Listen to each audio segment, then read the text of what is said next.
본문 말씀 중심에서 참된 제자가 되려거든 말씀을 드리고자 합니다. 오늘은 또 신대원 주일로 지킵니다. 우리 교단의 목회자들을 양성하는 그런 귀한 기관입니다. 그래서 그들이 정말 참된 제자가 되어서 나와야 또 우리들도 훈련받은 그들을 통해서 그들이 우리의 목회자들로 오게 되어질 것인데, 그럴 때에 또한 우리도 참된 제자가 될 수 있습니다. 오늘도 우리 자신을 생각하면서 또 우리 신대원에 지금 훈련받고 있는 우리 젊은 신학도들을 생각하시면서 이 말씀을 함께 나누었으면 합니다. 사람들이 신앙생활하는 이유 중 하나는 이 땅에 살면서 고통을 면하고 복받기를 원하기 때문이라고 할 수 있습니다. 우리 한국 사람들은 유달리 복에 집착한 민족입니다. 그릇과 장식품, 또 어디에 복자가 많이 새겨져 있습니까? 저같이 이름 안에 복자도 많이 들어가 있습니다. 종교도 무속신앙과 결합되면서 기복적 성격으로 변질되어 왔습니다. 그래서 이 복이라는 것은 굉장히 좋지만은 복이라는 것이 잘못하면 무속신앙으로 가게 되어진다. 저희는 할아버지 때부터 예수를 믿고 장로님이셨기 때문에, 그래서 저의 이름의 복은 하나님이 주신 복의 복자지 세상이 주는 그런 복은 아닙니다. 그래서 여러분들 믿는 사람들의 자녀들이 복 받는 것은 하나님이 주시는 복이니까 괜찮습니다. 그러나 많은 사람들이 그 복이 그냥 미신적이고 무속적인 그런 것들, 세상이 주는 복, 그런 것들로 꽉 차 있다 하는 것이죠. 한국 교회도 그 영향을 받아왔습니다. 특히 1970년대에 들어서 순복음 교회의 영향으로 소위 삼박자 구원의 신앙 형태가 확장이 되어졌습니다.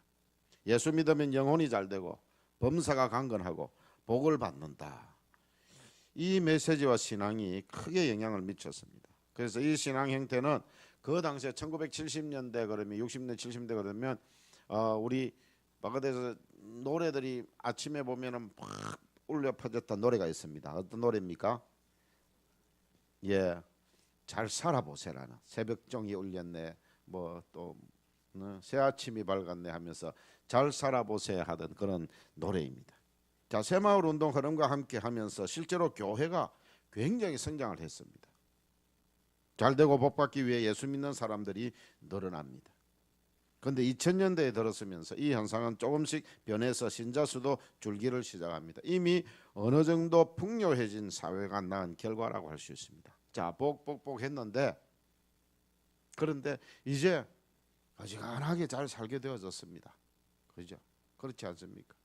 그런 시대를 맞이하니까 이제 그것은 아니다라고 생각을 하는 것입니다.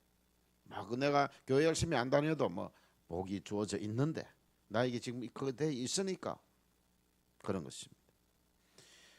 잘되고 복받기 위해 예수 믿고 교회에 나오는 것을 비난할 수는 없습니다. 왜냐하면 신앙 초기에는 흔히 그럴 수도 있고 또 그것이 신앙생활의 계기가 되기 때문입니다.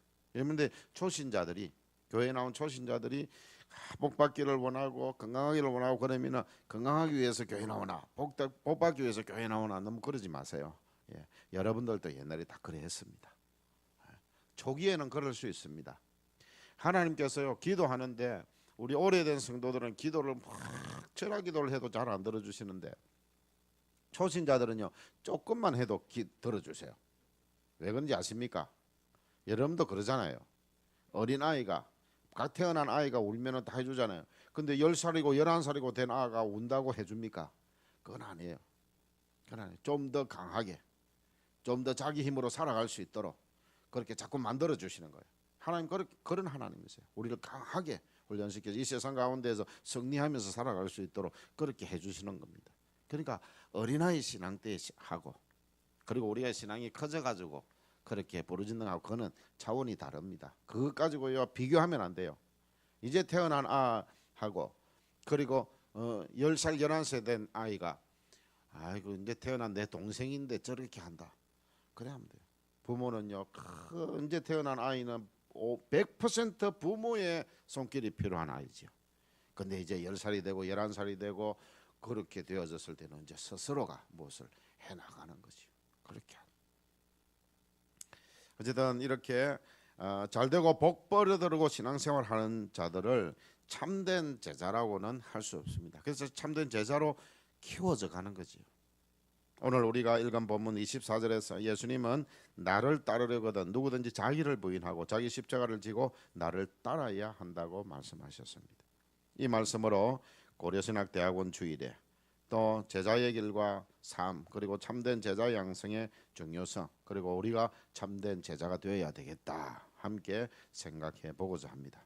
첫째로 베드로의 고백과 항변에 대해서 말씀을 드리겠습니다. 오늘 본문에 보면 베드로의 고백이 나오고 베드로의 항변이 나옵니다. 본문의 사건은 베드로의 위대한 신앙 고백 뒤에 일어난 사건입니다. 예수님께서 순환이 임박함을 아시고 너희는 나를 누구라 하느냐 이렇게 묻습니다. 그때에 성질급한 베드로가 주는 그리스도시요 살아계신 하나님의 아들이십니다. 그렇게 고백을 합니다. 그게 16장 16절에 나타나고 있죠. 다른 사람들은 세례 요한이요 또는 엘리야 또 예레미야 그렇게 하지만 베드로는 예수님께 메시아이심을 고백합니다. 그러자 주님은 베드로를 칭찬하시면서 이것을 내게 알게 하시니는 하나님이시라 말씀하시면서 너의 이 고백 위에 내가 교회를 세우겠다 말씀을 하십니다. 그런데 이 위대한 고백을 한 베드로였지만 예수님이 고난받고 십자가 지게 될 것이라는 생각은 해보지 않았음을 본문은 보여주고 있습니다. 예수님이 이 땅을 통치하실 영광의 메시아로만 생각했지 고난받는 종으로 생각하지 못했기 때문입니다. 그래서 예수님은 대제사장들과 서기관들에게 고난을 받고 내가 죽음을 당하게 되어질 것이다 그렇게 말씀을 하시니까 베드로가 펄쩍 뛰지요. 베드로가 그러면서 예수님께 항변하게 되어집니다. 주여 그리 마옵소서라고 말합니다.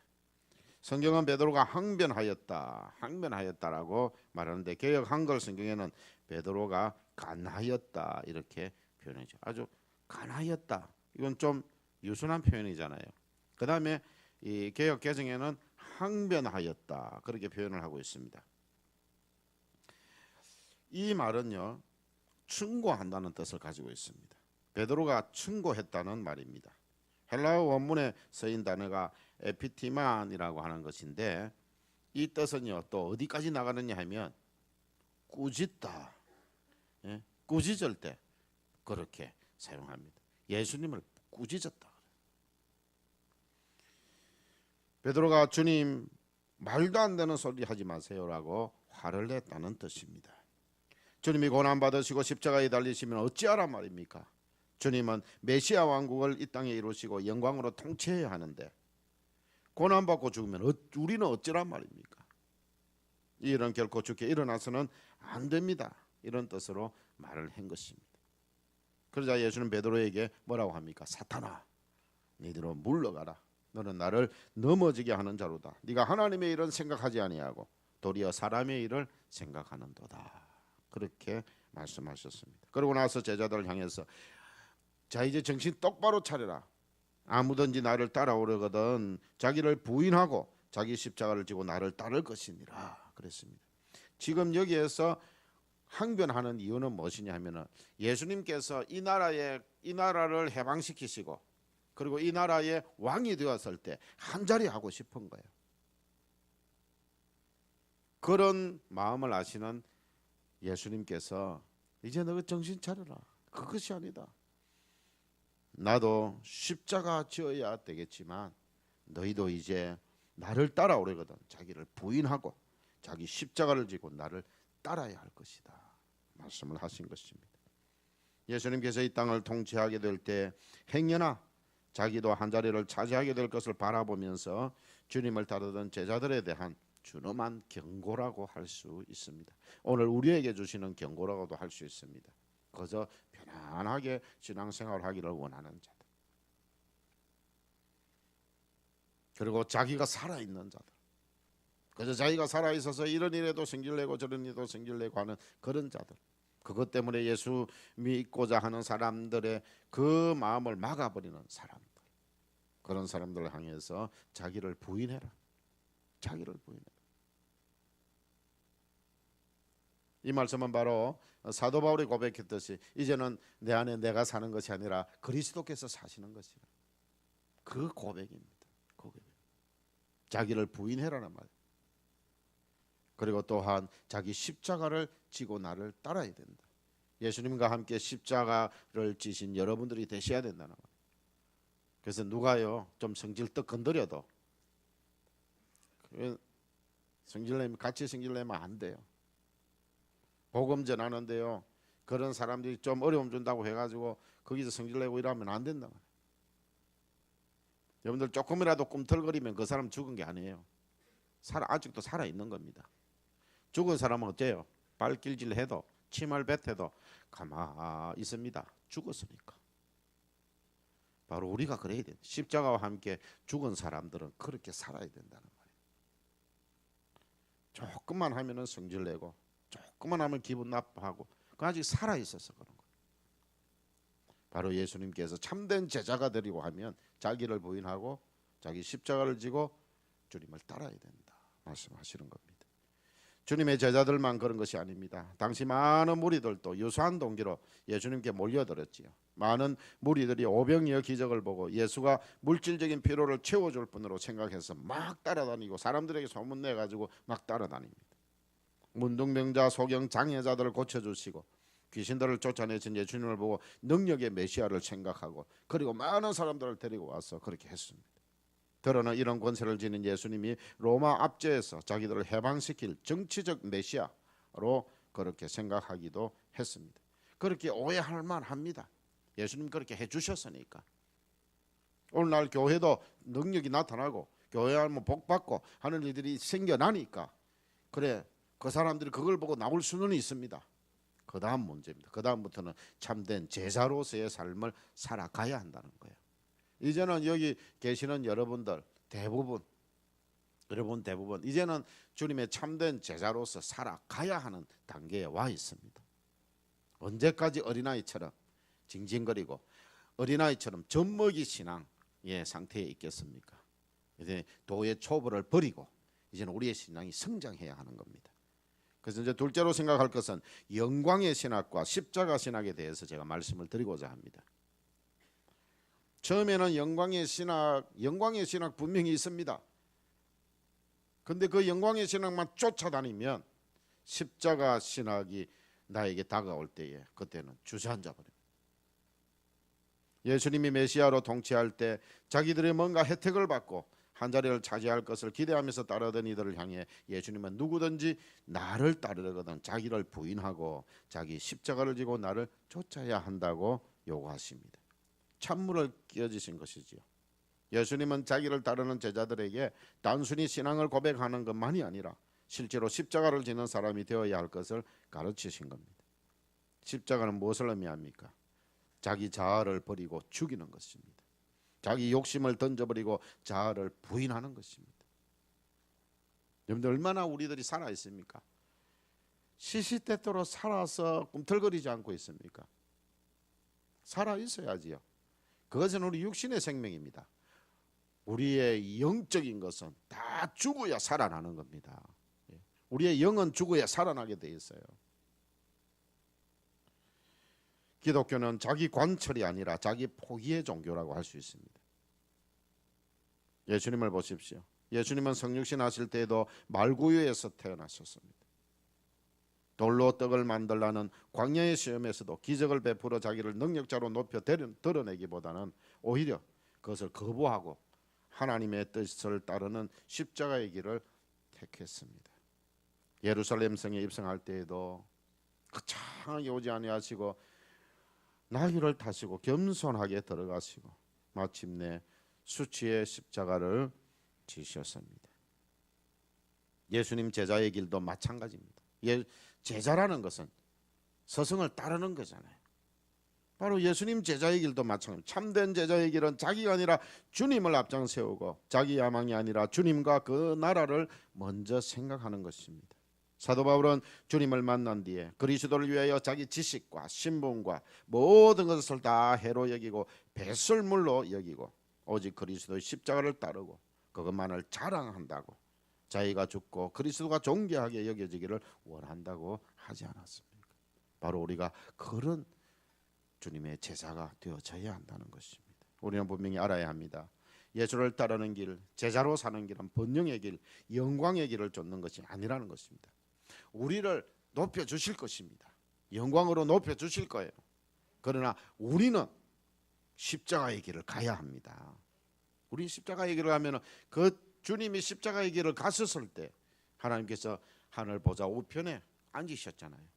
우리들도 십자가의 길을 가면 결국 우리는 예수님처럼 보좌 우편에 앉게 되어질 것입니다. 70년대 80년대 한국교회는 급속히 성장하면서 번영신학, 영광신학에 물들게 되었습니다. 예수 믿으면 잘 되고 물질적으로 복받는다는 신앙, 실제로 이런 신앙 양태로 인해서 사람들이 교회로 많이 몰려들었습니다. 제가 죽은 이야기를 하지 않았습니까? 그때는요, 주를 위하여 목숨을 버려야 됩니다. 주님을 위하여서 고난도 고통도 기쁨으로 여겨야 됩니다. 그렇게 하지 않았어요. 그때에는요, 그저 예수님 우리의 구주이십니다. 이 땅에 잘 먹고 잘 살게 해주시다가 천국 가게 하시는 분이 바로 하나님이십니다. 그 바로 주님이십니다. 그렇게 부르짖었어요. 많은 사람들이 교회로 들어왔죠. 그리고 그 당시에는 하나님이 이 땅에 복을 주셔가지고 계속해서 경제적인 성장을 이루어 주셨습니다. 이 땅에요. 이 땅 전체를 그렇게 해주셨어요. 그러니까 많은 사람들이 교회로 몰려들게 되어진 것입니다. 그러나 초대교회는 처음부터 예수님의 방식을 따랐습니다. 이제 우리 원래 교회가 우리가 더 잘 살게 되어지든 안 그러면 IMF 같은 그런 것이 있어서 이 나라가 곤두박질을 치든 우리는 초대교회처럼 예수님의 방식을 따라서 살아가야 할 것입니다.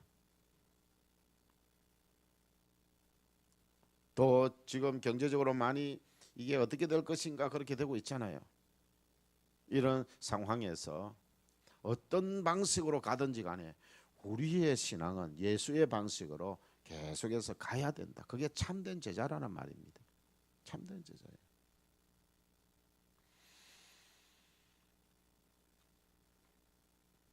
초대교회는 예수의 방식을 따랐기 때문에 사람들로부터 핍박당하고 고난받는 고난의 공동체였습니다. 이 공동체는 고난과 함께 세워져 나갔고 오히려 그 고통으로 인해 자랐습니다. 초대교회는 그 고난을 피하지 않고 믿음으로 극복할 수 있도록 엎드렸고 서로 격려하고 돕고 신앙의 이 맷집을 키워갔습니다. 예수를 따르는 길에 고난과 어려움 선택이 아니라 필수입니다. 사랑하는 성도 여러분, 이것이 바로 초대교회와 성도들을 강하게 만들었습니다. 지금 우리 평등 그렇게 하는데 평등 좋지요. 인권 좋지요. 근데 그것의 안에 굉장한 큰 독소 조항이 있지요. 그게 만약에 통과되어 버리면 이제 굉장한 고난을 받게 되어질 겁니다. 그런데 영원한 고난은 아닙니다.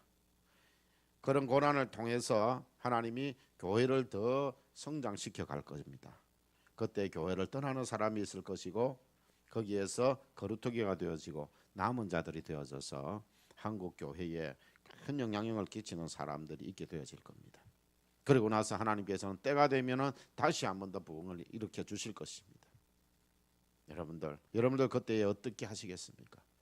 교회에 남아서 하나님 붙들고 끝까지 참된 제자로 예수의 방식을 따라서 살아가는 그런 자들이 되겠습니까? 아니면은 잠시 세상에 또 나갔다가 두 손 들고 나갔다가 나중에 회복되면 돌아오지.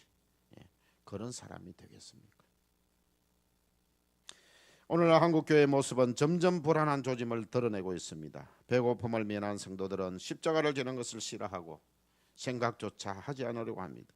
그저 말씀에 은혜 받고 성도들끼리 서로 잘 지내고 편하게 지내는 삶을 살려고 합니다. 이런 신앙의 패턴이 익숙해졌고 고생하지 않으려는 분위기에 흠뻑 젖어져 있습니다. 그러니 성도들의 신앙의 맷집이 전반적으로 약해져 있습니다. 조금만 하면은 막 너불러지고 포기해버리고 그렇게 교회에 어려움이 생기면 인내하지 못하고 서로 싸우고 쉽게 나뉘는 일이 다반사로 일어나고 있습니다. 십자가를 지지 않는 온실 신앙 때문입니다. 우리 원래 교회도 많은 어려움들이 있지만 그렇다고 해서 서로 싸우고 뭐 그렇게 해서 교회가 두 쪼가리 나고 세 쪼가리 나고 그런 적은 없지요. 거기에 대해서는 저는 많이 감사를 드립니다. 어려움도 있었고 또 서로 좀 이렇게 마음이 맞지 않는 것도 있지만은 한쪽 편에서는 그래 십자가 졌지, 십자가 함께 죽었지, 내 성질 내면 안 되지, 그러면서 참고 견디면서 교회를 위해서 기도하는 여러분들로 말미암아 교회는 그래도 여기까지 하나님께서 오게 하셨습니다. 앞으로도 계속해서 어떤 문제가 생길지라도 우리는 신앙의 맷집을 가지고 견뎌내고 자기를 부인하고 십자가 지고 함께 싸우는 것이 아니라 그들을 위해서 기도하고 그 영혼들을 위해서 기도하고 축복하고 그렇게 살아가는 우리 원래교회가 되어지기를 축원합니다. 이제 세 번째로 신학생과 목회자에 대해서 잠시 말씀을 드리도록 하겠습니다. 고려신학대학원 주일이니까 좀 말씀을 드리고자 합니다. 70년, 80년대 한국 교회가 급속히 부흥할 때에 많은 젊은이들이 신학교로 구름같이 몰려들었습니다. 냉철히 분석해 보면 고난보다는 성공을, 십자가보다는 영광을 더 생각하고 신학교로 몰려온 신학생들도 적잖게 있었습니다. 제 조카 하나가 지난번에 말씀을 드린 것 같습니다. 저희 아버님이 부산 남교회, 부산에서 그 당시 가장 큰 교회, 부산 남교회를 목회하고 계실 때 조카 하나가 그럽니다. 그 당시에 뭐 멋진 승용차 타고 다니고 또 뭐 교회에서 이렇게 막 앞에 서가지고 이렇게 설교하시고 뭐 그렇게 하고 하는 그런 할아버지를 보니까 아 나도 목사가 한번 돼 볼까요? 그러는 게. 그래서 왜 그러니까 아 저 멋진 차 타고 다니고 아 막 너무너무 멋져 보여가지고 그렇게 하겠대요. 참 그 길이 험난한 길이었는데, 험난한 길이었는데 그것도 모르고 그렇게 겉만 보고 그렇게 했습니다. 그 당시는 그랬습니다. 그런데 여러분들 지금은 어떻습니까? 부름받아 나서니 몸 찬송하지만 실제로는 대접받고 영광받는 목사의 길을 꿈꾸는 사람,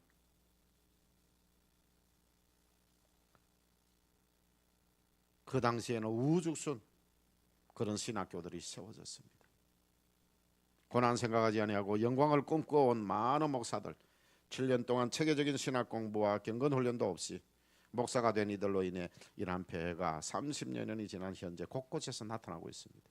여러분들 목사라는 이름 가지고 있는데 그 얼마나 많은 문제들을 일으키고 있습니까? 좀 그래.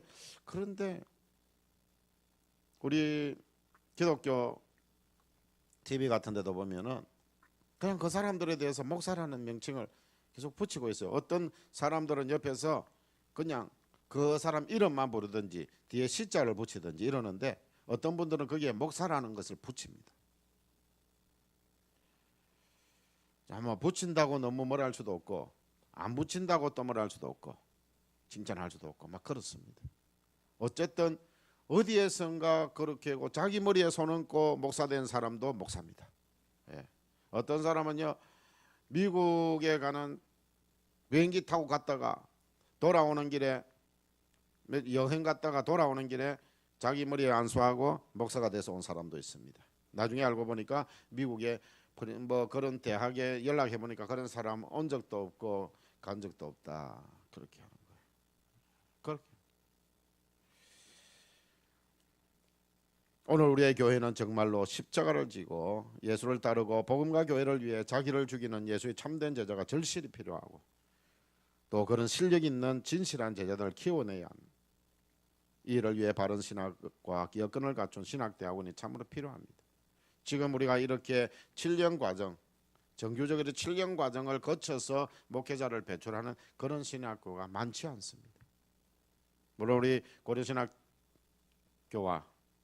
또 총신 그리고 버니엘 신학 이런 신학들은 그래도 이렇게 갖추어져 있습니다. 뭐 물론 침례교라든지 뭐 성결교 뭐 그런 신학교도 그런 게 갖추어져 있는 것이 그렇게 많지 않습니다. 그다음에 지방 신학교 저같이 또 이렇게 나이가 많아서 신학을 하려고 하는 그런 분들도 7년 과정에 공부를 시키는 곳이 별로 없습니다.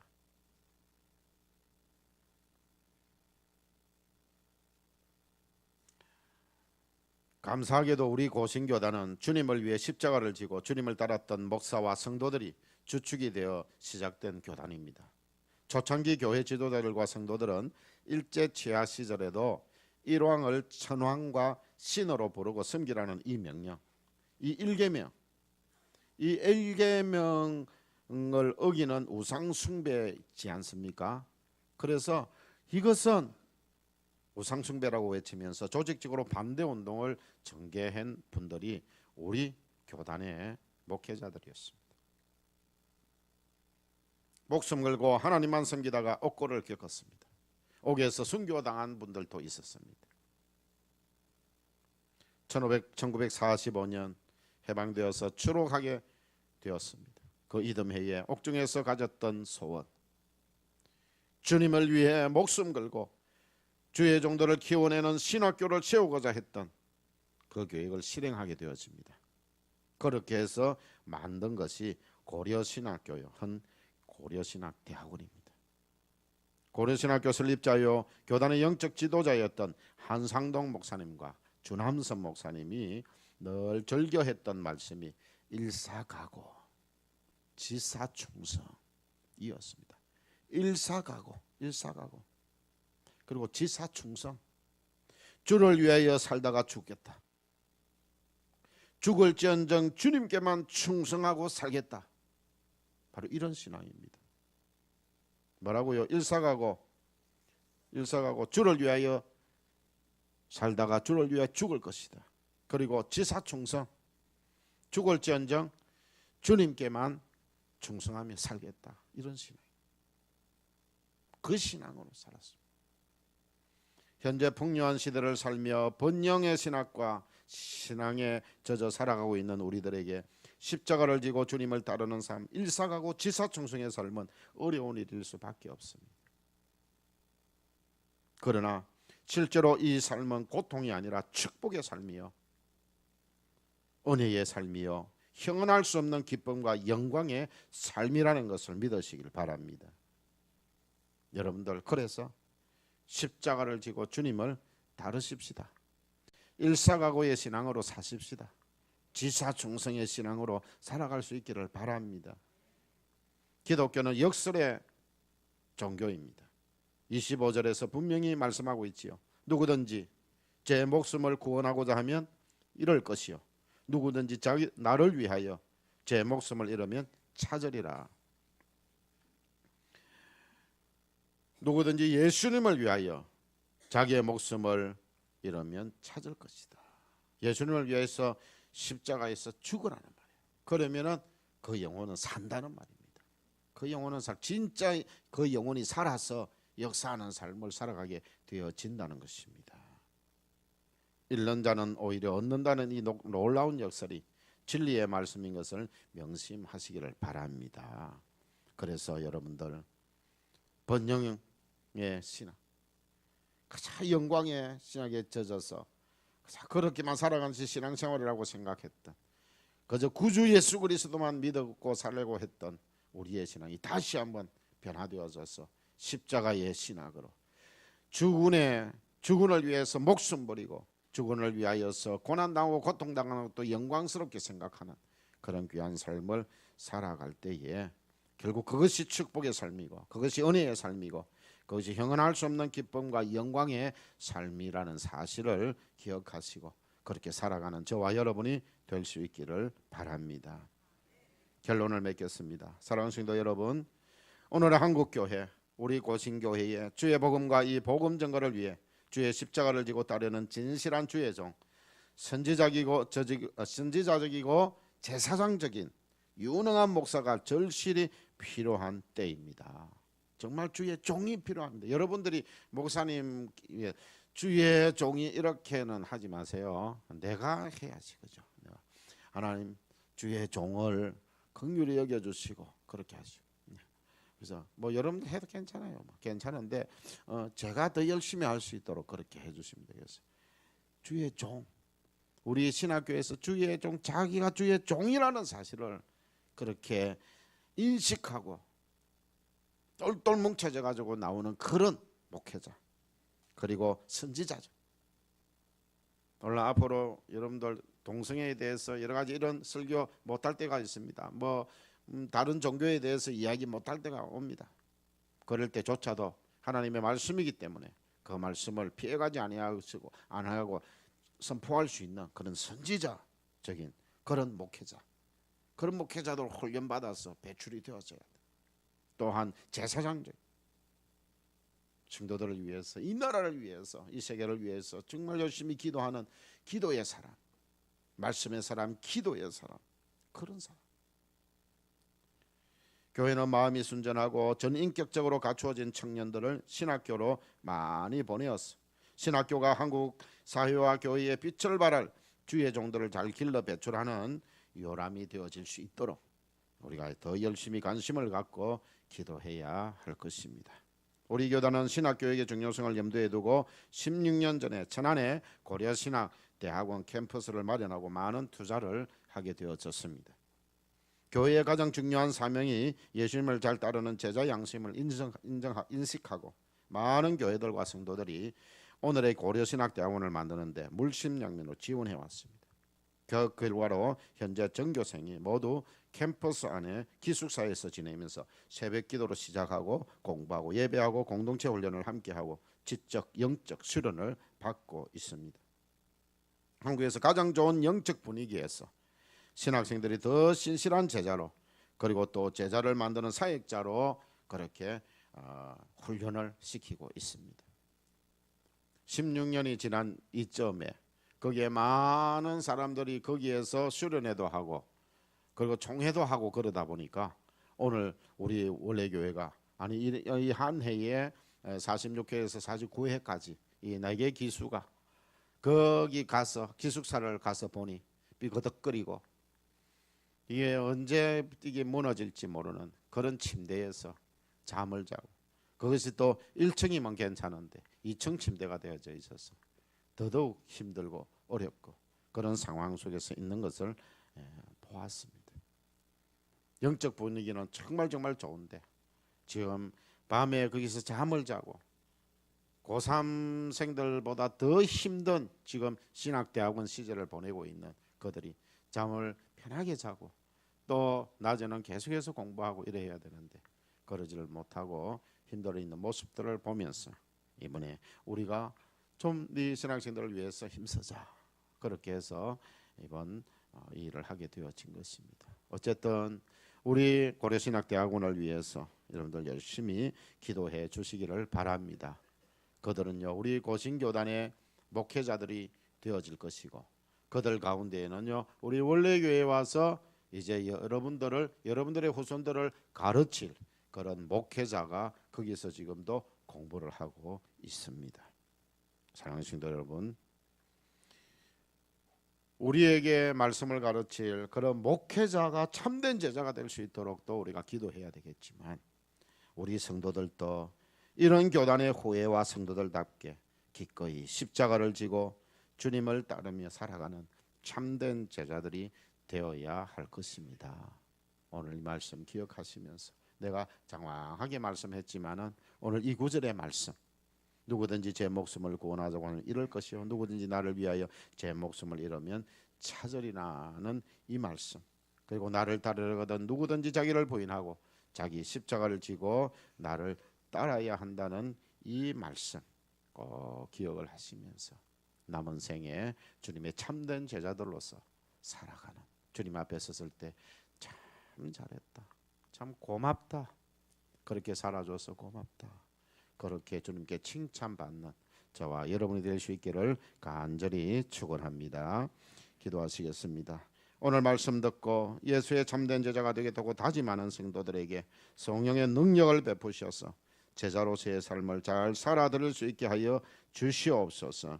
신대원의 열악한 기숙사 침대를 교체하기 위해 헌금을 정성을 다해 드린 우리 성도들에게 갑절의 복을 허락하여 주시고 신학생들이 좋은 침대에서 평안한 잠을 자고 훌륭한 목회자로 참된 제자로 교육을 받게 하여 주시옵소서. 예수님 이름으로 기도드리옵나이다. 아멘.